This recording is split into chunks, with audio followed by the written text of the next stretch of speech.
Welcome to People Love Process.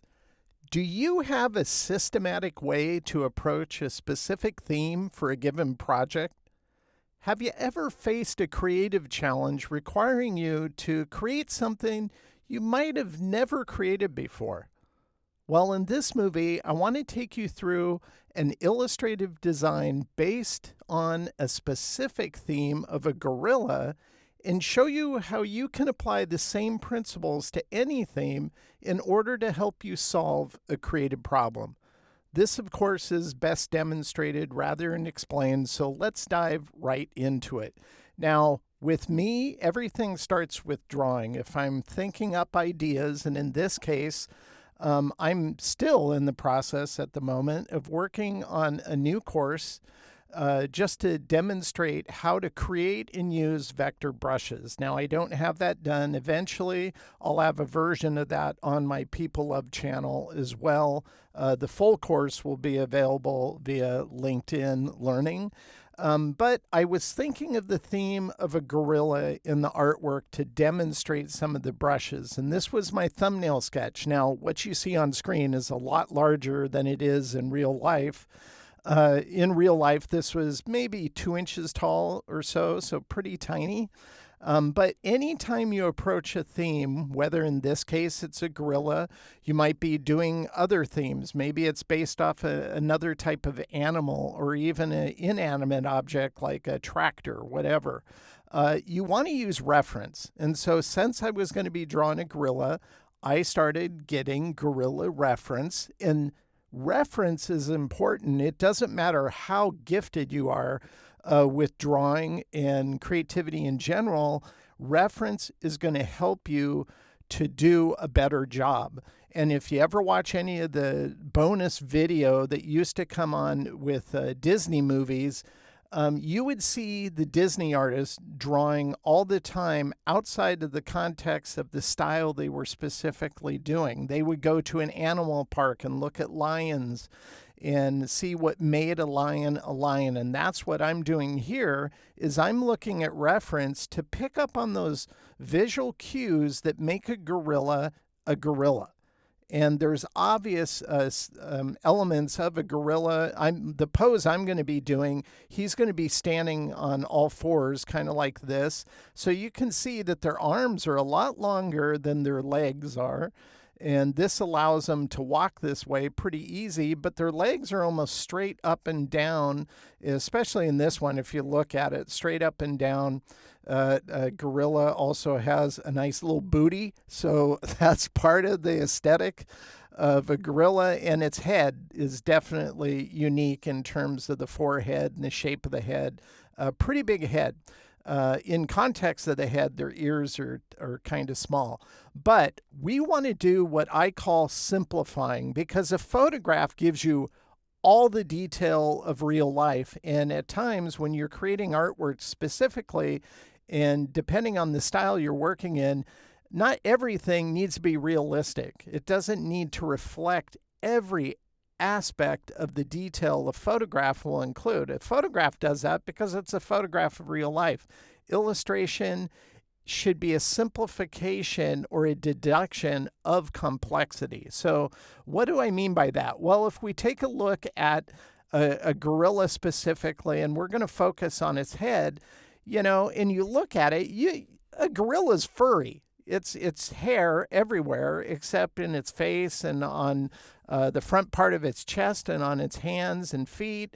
Those are where there is no hair. So it's a hairy animal, but yet if you look at the top of the head, unless you're doing something so photorealistic, you'd never want to try to do each one of these little bits of fur because that's overcomplicating it.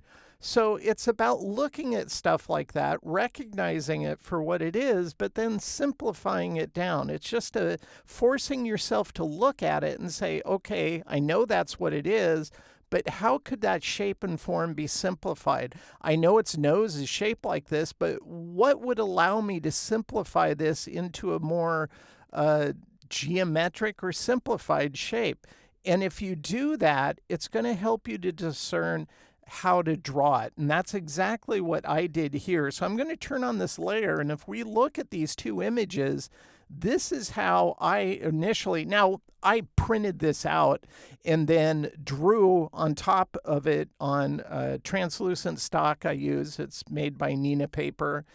And then I built it just so it'd be more clarified in this video. But does the gorilla's hair actually do this at the top? Well, no. This is me implying illustratively that it's fur. And so that's how it reads. Now, as it goes down his head, their head kind of has a little bump here, so I elaborate that. It gets back into a hairy area on the brow, so I do that. Then it's this rounded part, then it goes into the chin. But I'm taking a lot of artistic license here, but it's based off of what I see in a real photograph. I've just simplified it from the complexity in a photograph into simple forms and shapes. That's what you want. Their heads are huge, but their ears are tiny. And their ears just poke out of the fur, so that's why I keep them pretty simple. I simplified the eyes into shapes, and you can see this part of the face I isolated, this part of the nose and the mouth I isolated, and those are just going to be shapes floating on top of a background shape, which will be its ultimate body. Now, this isn't the artwork we're going to build, but I just wanted to show this because this is how you can look at forms like this, see what it shows in terms of the reference, and then figure out how to deduce that down into more clarified shapes for the artwork you want to create. So I hope that explains it. This is the type of thinking I do as I start the drawing process. I was looking at the reference I pulled, and this was my initial shape. Now, of course, I do all my drawing in analog.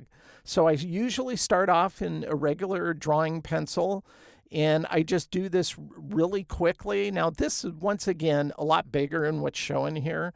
I mean, a lot smaller than what it's showing here in real life. I tend to draw somewhat small so I can see everything at once. And then if I need to really precisely redraw it, I'll blow it up a little and draw it a little bigger for my final refined sketches. You're going to see. Now, I use Nina Paper translucent stock. Could you do everything I'm going to show you on an iPad? Absolutely. And I'm actually going to show you a sketch for a project involving an ape that my daughter did because she does all of this on her iPad and she prefers it that way. That's fine. Drawing is drawing. Whether you're drawing it digitally on a tablet or drawing it in analog like I tend to do, either way is going to benefit the creative process. So don't get hung up on that. But I drew this, then I slapped a piece of the translucent stock on top, and I redrew his shoulder, the top of his head, started to work on the back, but I think I have some more work to do on that. Figured out his right arm, and then I put another sheet on top of this. I'm using what's called a light pad. It's about a 1/2 inch thick, and it illuminates from the back so I can see through all of this. And I'm just mimicking here in Illustrator to show you how it looks like when I'm doing this on my iPad, or on my light pad, that is. And here I redrew this hand and this arm, and I really like the hand here, and I'm going to be copying that over and kind of using it to create the other hand as well, and then adding the thumb into that because this thumb and hand looks horrible.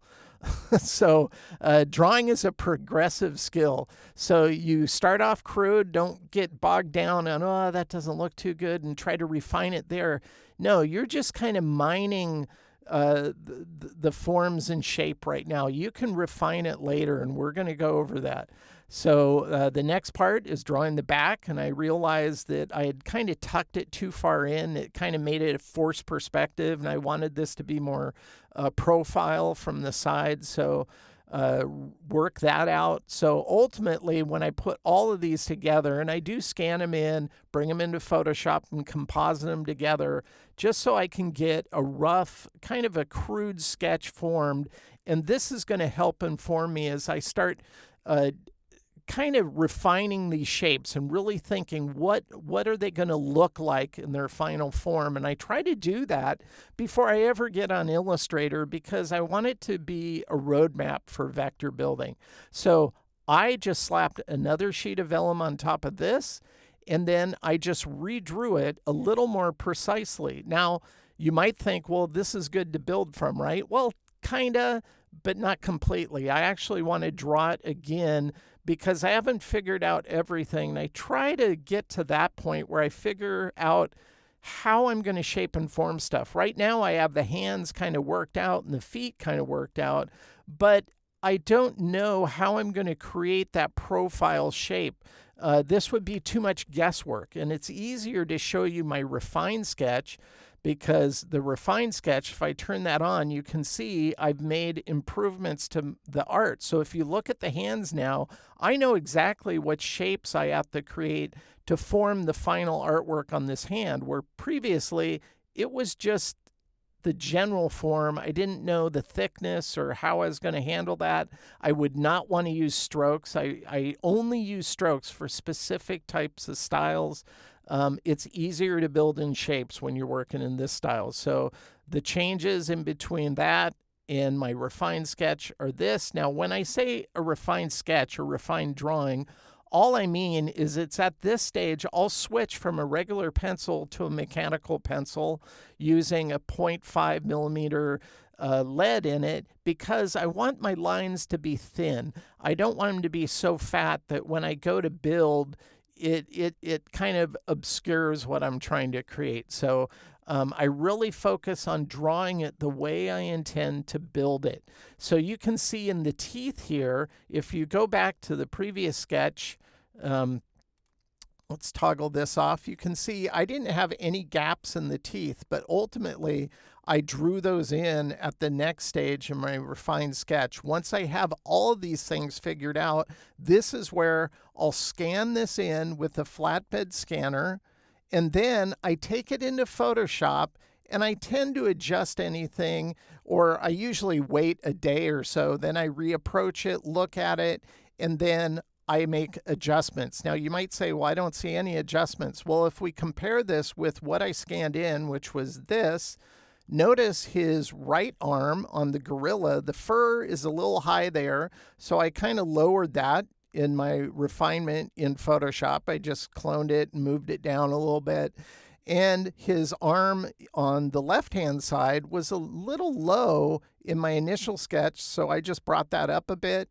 And then his hip and his back leg were kind of at an angle. And if you remember me calling out in the reference, their legs are straight up. So I distorted that in Photoshop to fix that and elaborated on the famous gorilla booty, as I call it, on his back end.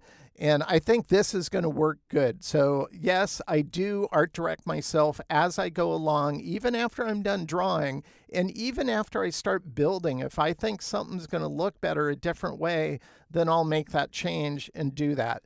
I won't figure out everything in the drawn stage, but I try to get to the point where I think I have, if that makes sense. So now, at this point, as I was creating this, and once again, as my thumbnail sketch, I stated it was for my brush course. And I got to this point and I go, I like it, but this isn't the style I want to kind of have in my brush course. So I tended to just set it aside and came up with a bird theme that I'm going to be using for that. And I wasn't going to use this. And then a project came along and they needed an ape character for their business. The name of the business is APE, and that's an abbreviation. It's American Precision Engineering, and they go by the acronym APE. And so here's a couple sketches, and I'm showing you these because these were concepts we presented, and this is how we present a character like this. We don't take it to final comp until they approve a sketch. This was called Primal Steel because they do a lot of steel fabrication and engineering. And they actually didn't want to go with this. They thought it looked too ape-like. So, yeah, I don't know.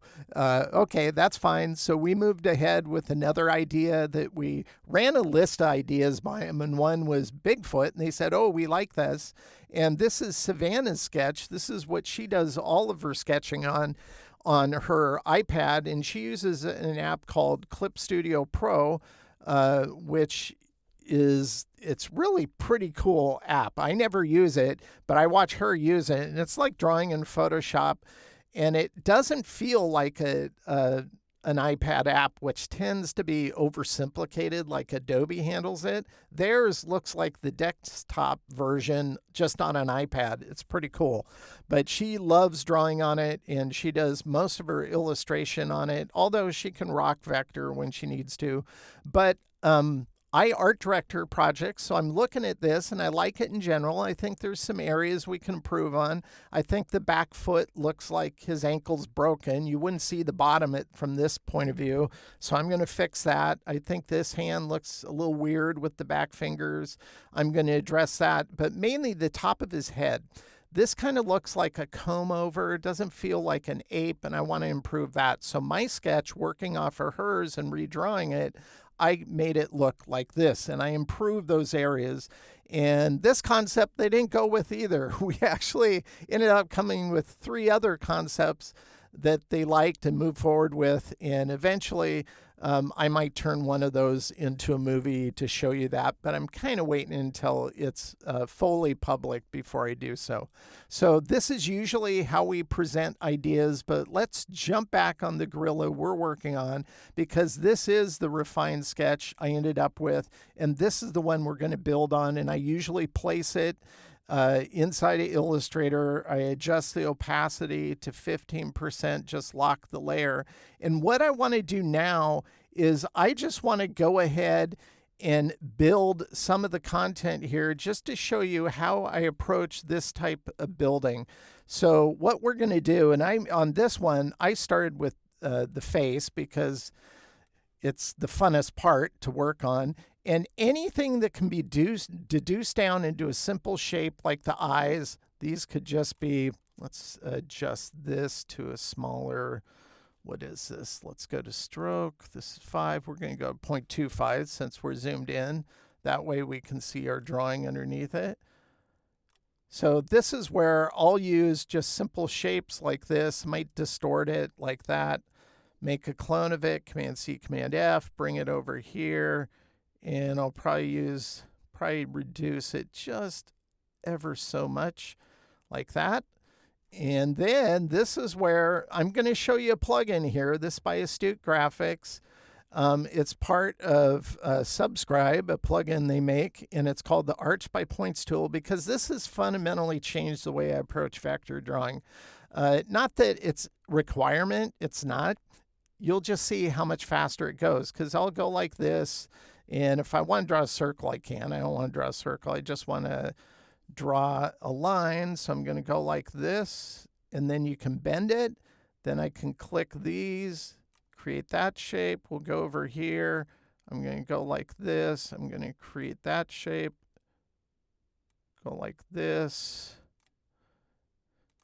Now, all I did there is I created this so I could edit this shape. So we'll go to Pathfinder. I go minus front. This one's on top of this one, minus front. And you can create shapes like this. Now, the reason why I use this plugin is because if we look at this brow shape, I can go like this and just get that curve. Notice I'm not having to touch any Bezier handles. I'm not even using the pen tool. I'm using their plugin tool.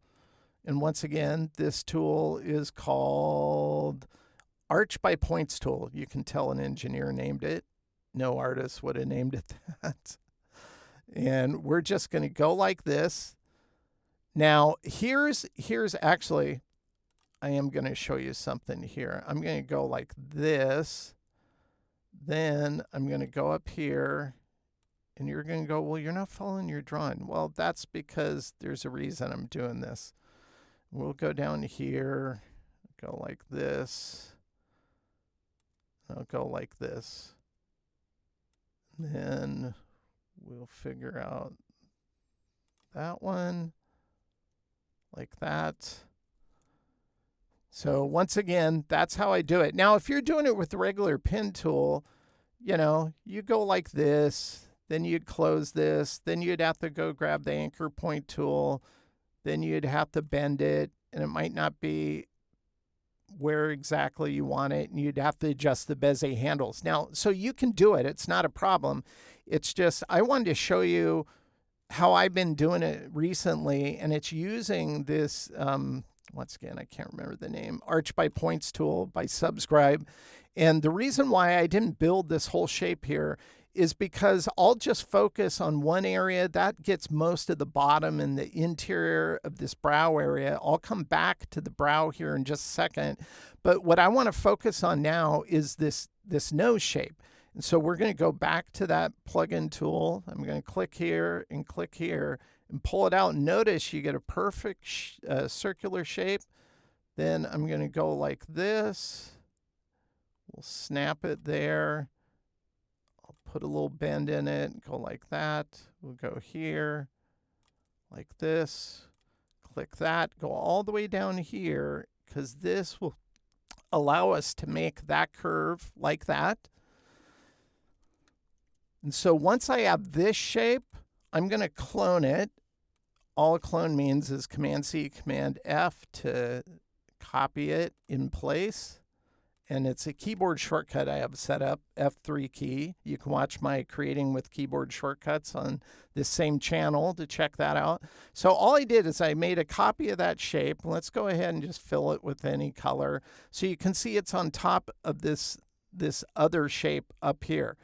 And because we're going to ultimately kind of trim that out.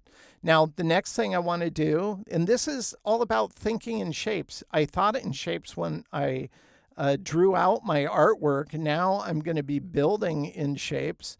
So we'll go here and I'll build this curve to create that little detail like that. And I think I just connected it with no, I guess not. Oh, I connected it with the shape underneath. Oops. I didn't want to do that. So what I'm going to do is go into isolation mode, and we'll go here to scissor tool, and I'll just cut it like that. That's how it, oops. And then I accidentally painted something. Don't need that. Yes, I do this in real life. So once you have it, if you don't want it to connect with a previous edit like it just did, then I go into isolation mode and I'll just create a shape like this. Now, why am I doing that? Well, I'm doing that because I'm going to make some edits here. So we're going to go back to that subscribe tool, and I'm going to create the outer part of the brow area like this. And you can see I don't have to touch these Bezier curves, and this is why it'll save so much time. Can you build this natively in Illustrator without the plugin? Of course. It's just going to take a little longer because you're going to have to monkey around with all, monkey around. That was an unintended pun. You're going to have to monkey around with all of these curves, which is fine. That's how I work for, I think I've been using this for 6 years now. So no, 5 years. I don't remember. It hasn't been the full amount of time. But it's saved me so much time. Now I look at stuff and decide, do I even need to do this, or will I be able to do what I want? And in this case, I think we'll be able to do what we want. And I just noticed when I built this, I probably didn't need to do that. So I'm going to move it down. And this is the dirty process of creativity. You don't have to get everything perfect. It just has to work well when it's all said and done. And I think this well. I just noticed on this one, this in order. Yeah, I'm going to have to bring it down like that. Okay. So now we're going to take this interior shape, this little shape here, and we're just going to go ahead and fuse those together. Let's go ahead and fill this one too so you can see it. We'll use this color up here. We'll bring it to the front like this. We'll select this this shape. We'll bring this to the front. Now we're going to minus front from that, like this. And we'll select this back shape and we'll minus front from that. You might have an artifact like this. We'll just get rid of it, and that's how I create that shape. So that's what I kind of wanted to go over with you, but I use this tool all the time. It's just so easy and effortless to do shapes like this. As soon as, and I think I had this for like 4 years and never bothered to try that tool. And I tried it one day and I'm like, are you kidding me? This saves me so much time. It's like I don't have to switch from one tool to another tool, from the pen tool to the anchor point tool and back. I can just stick with one tool and create a shape like that, like just really, really quick. So that's all I wanted to show you in that.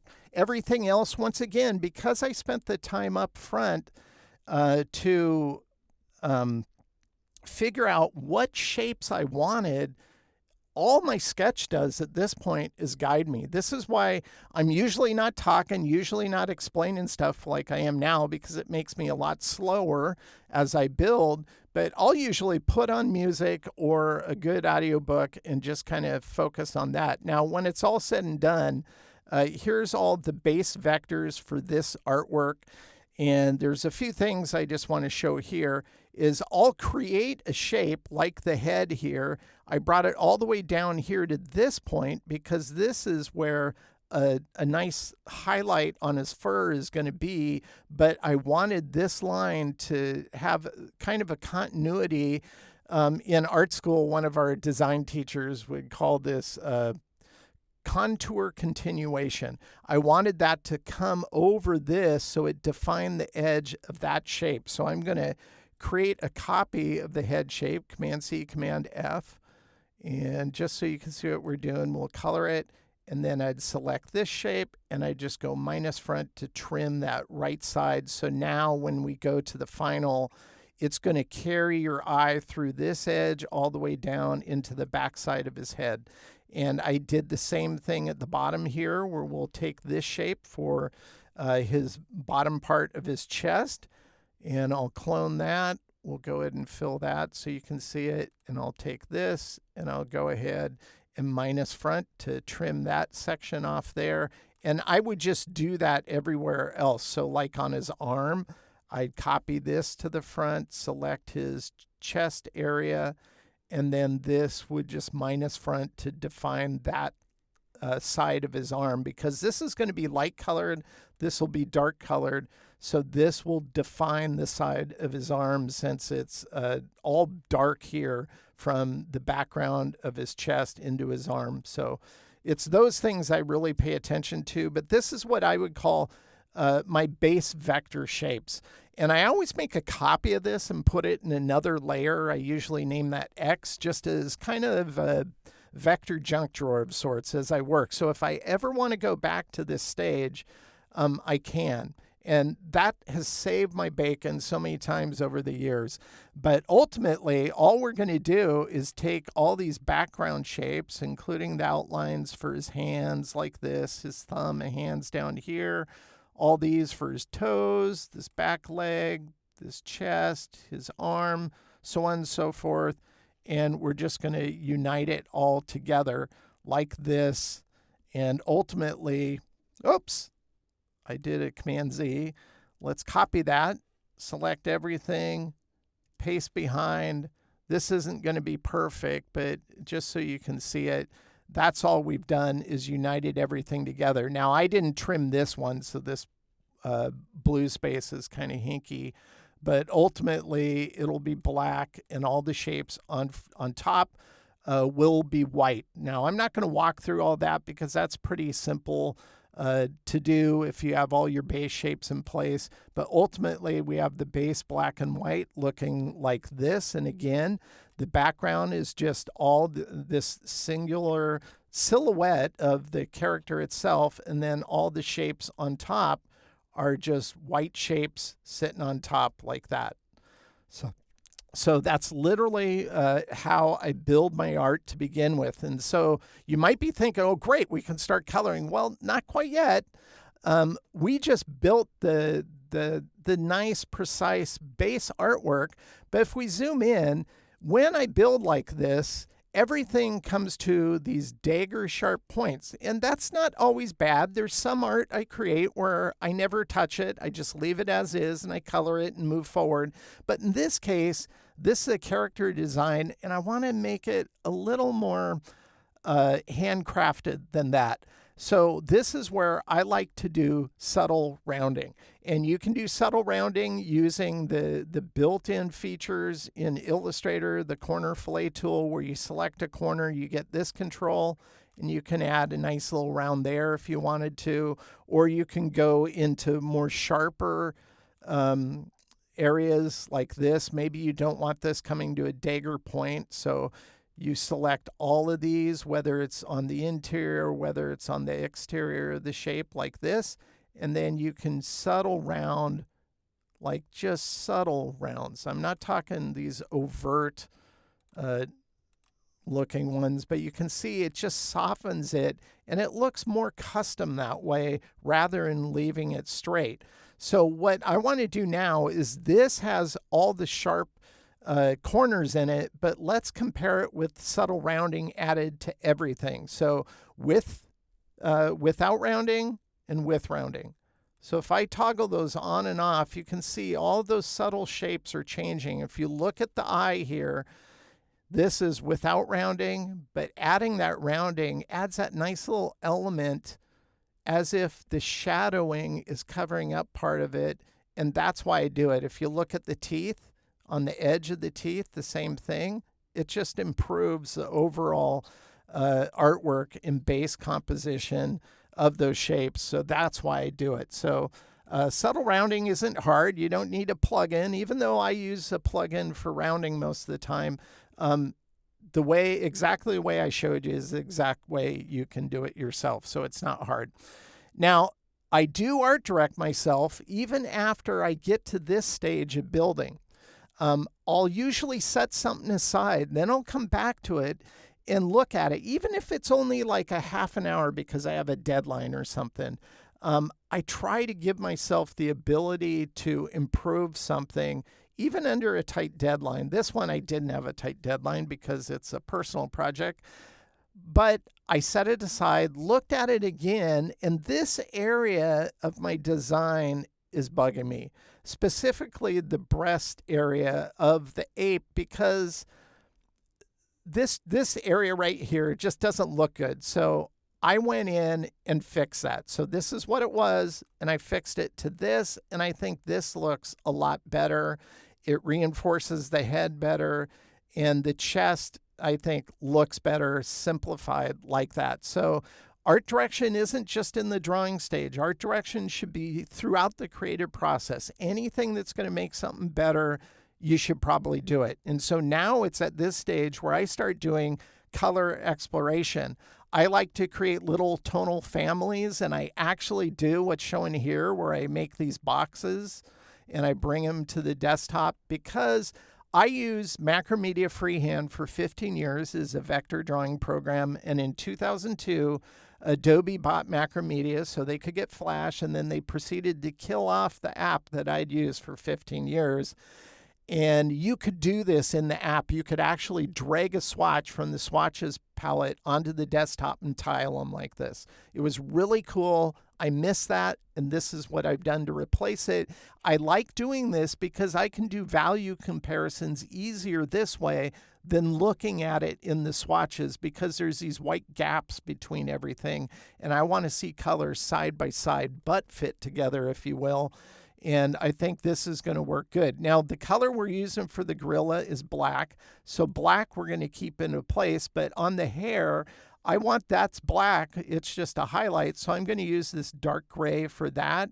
We've established this color for his ear, face, his breast area, his hands, his feet is going to be this color. We're going to make his eyes intense with yellow. The teeth will remain white, and the tongue is going to be this red. Now, as I was looking at this, I'm going, that doesn't look bad. It just looks pretty standard. And so this is where I want to do color exploration. So what I usually do is make a copy of my base art, and then I just try a bunch of different things. And so I'm going to show you an idealized version of that. I'm going to turn on this layer, and you can see I tried one where instead of the initial colors I had for his skin, whether it's his face, hands, feet, or breast area, is I lightened that and I made it lighter, and I like that a lot more. I think it contrasts well, so that's this color. I changed his eyes and his tongue to this intense orange, and that one I like a lot. But I think what helped is changing his fur to this blue, because if you look at an ape and you look at anything that has an overall black quality to it, and it's being maybe it's being highlighted from an indirect position, they're not going to be perfectly white.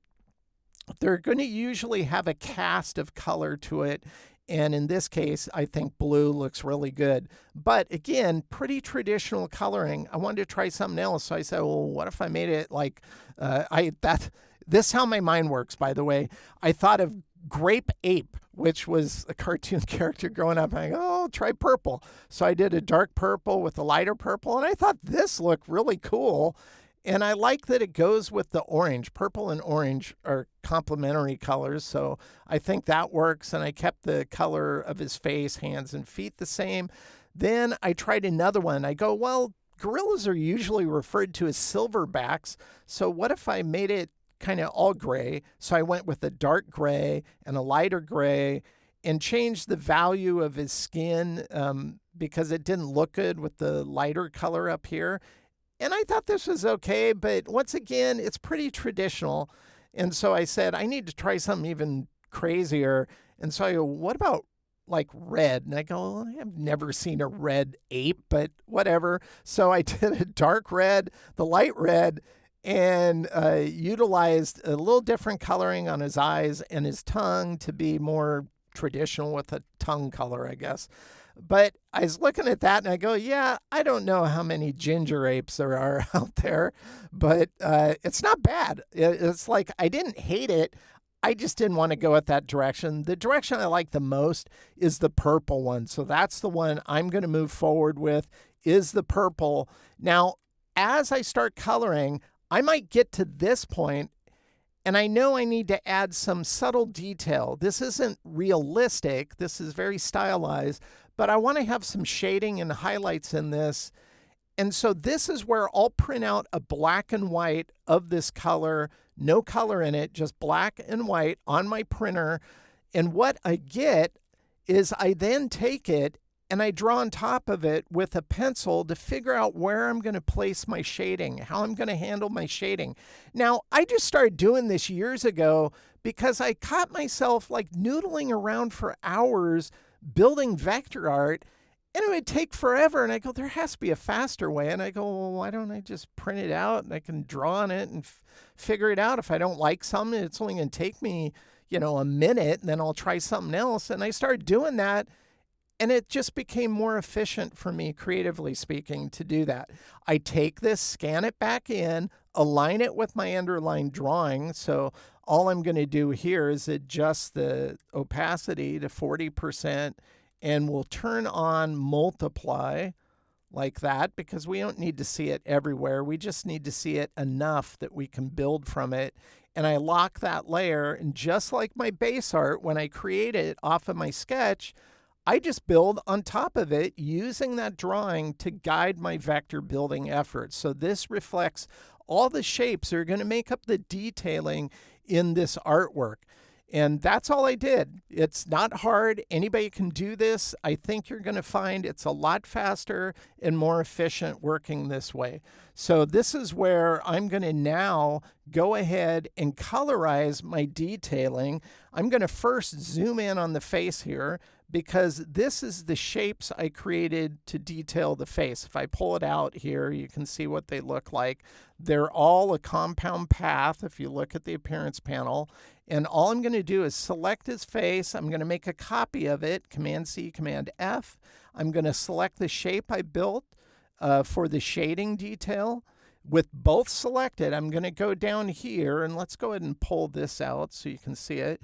And we're going to go intersect. So anywhere these two shapes overlap, that's the new shape it's going to create. We'll click that.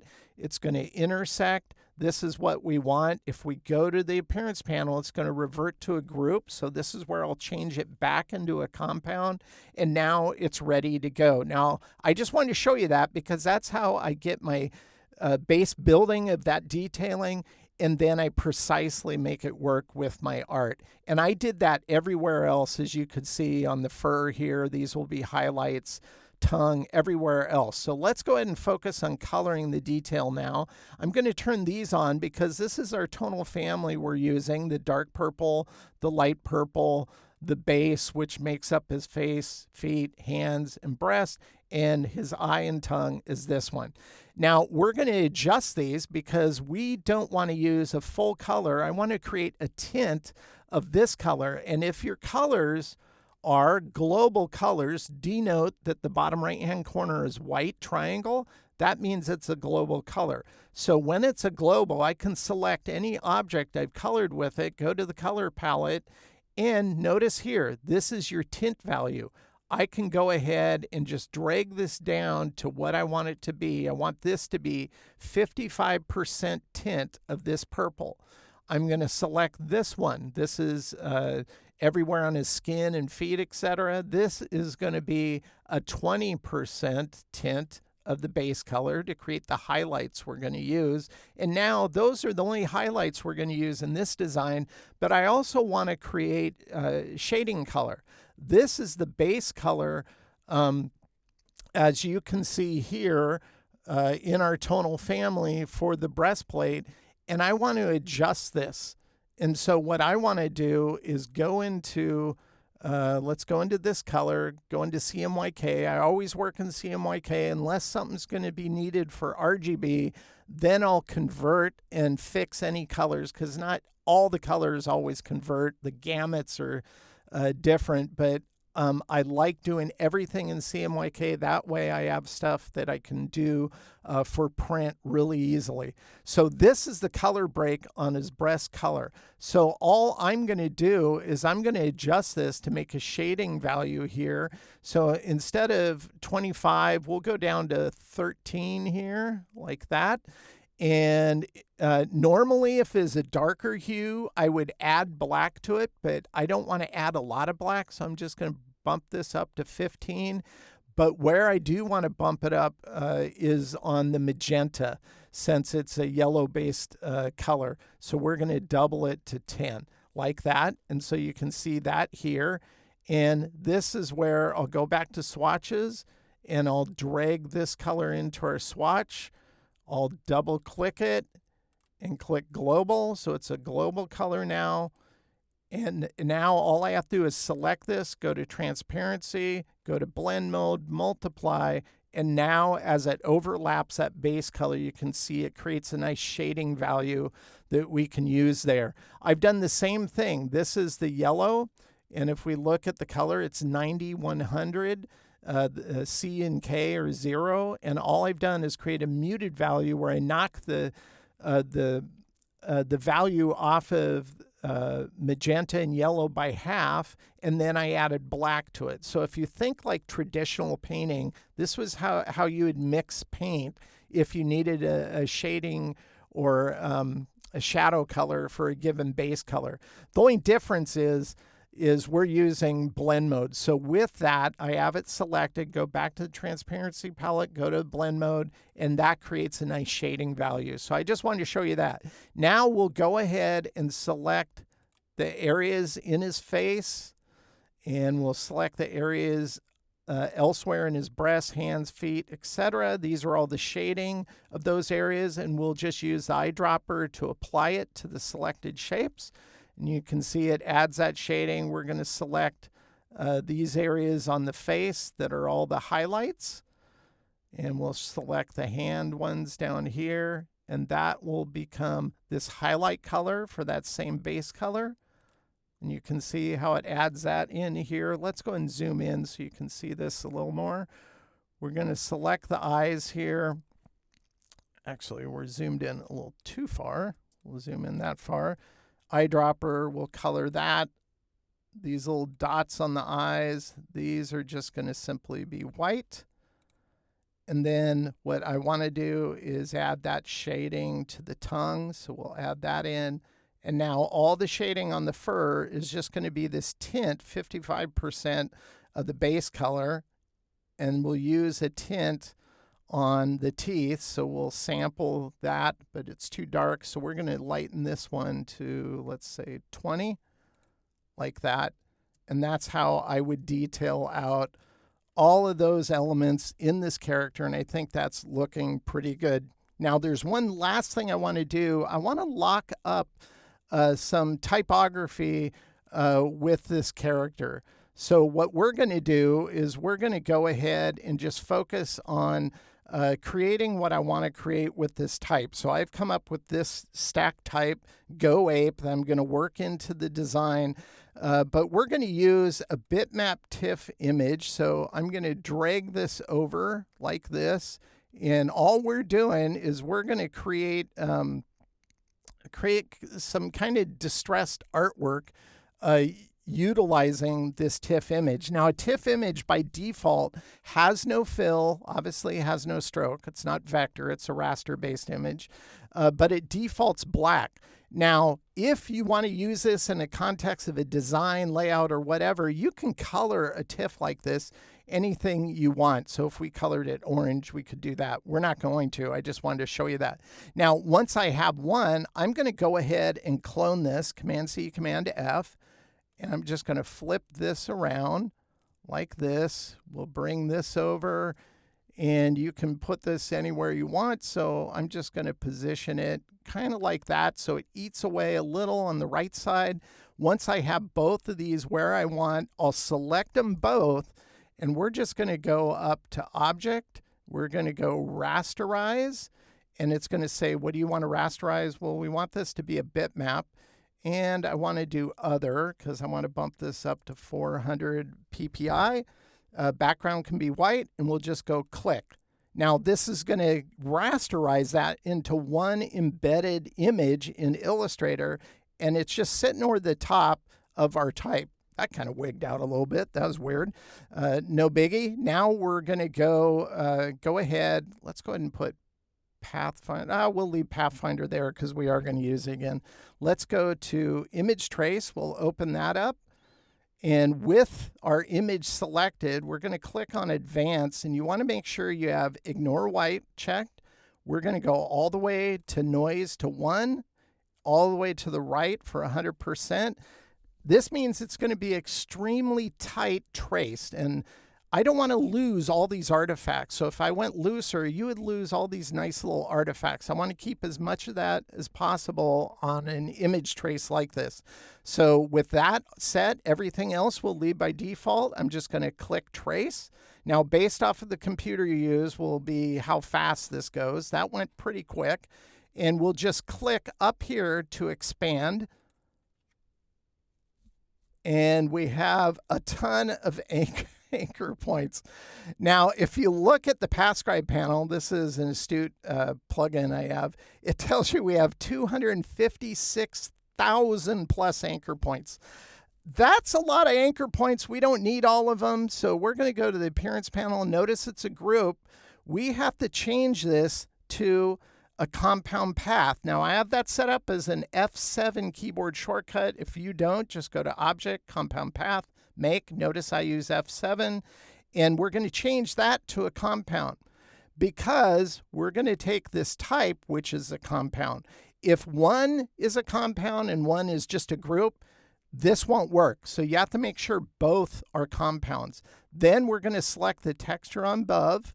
With both selected, we're going to go minus front. So it's going to take that texture tracing we did, and it's going to stamp it, just punch it out of the typography shapes we have. So this is what you end up with. Now notice we only have 57,000. That's still a lot of anchor points, but I'm not going to simplify it or try to optimize it. I'm just going to leave it as is because I want it to look that way, but it's going to revert back to a group if you look at appearance. So this is where I'll change it back to a compound.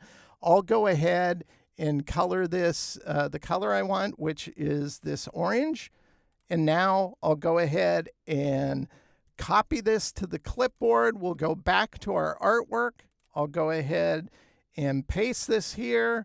It's too big. Let's go ahead and knock it down by 50%. The rest of the transfer would make some. Oh, well, that's interesting. I haven't ran into that in a while, so we'll just size it manually. Illustrator does that at times. I'm not sure why. Like that. And I'm just going to go ahead and kind of place it. I think something like that. That might be a little too big. Let's go ahead and scale it down. I don't want it exceeding his booty. So let's go ahead and copy it to clipboard, paste behind the gorilla so it's in the right hierarchy. And I think that looks pretty good. And the way his pose is, it's kind of a nice area to drop type in. So if you haven't noticed by now, I reinforce drawing in almost all of my people love content. Not that a designer has to be an illustrator like myself. They don't. Drawing is just a skill that helps you flesh out those ideas and concepts that come to mind and will assist you in bringing them to life. That's the important part. Whether you're drawing thumbnail sketches, working out a character as I did in this movie, or even hand lettering, drawing is critical in helping you reach your full creative potential. So I encourage you to stick with it because you'll only get better with time. And the more you do it, the more you're going to fall in love with it. So just to remind you, a link to access the exercise files for each movie can be found in the movie's description. You'll receive the build file I used to record the movie and any resources like the texture I used in this one, or maybe its brushes will be included as well. If you like this movie, I'd appreciate you sharing a link via your social media accounts. And if you haven't already done so, please like and subscribe as well. And if you have a question about the movie, just comment below and I'll respond to it. Thank you for watching People Love Process. I hope this content helps you to improve your own creative process.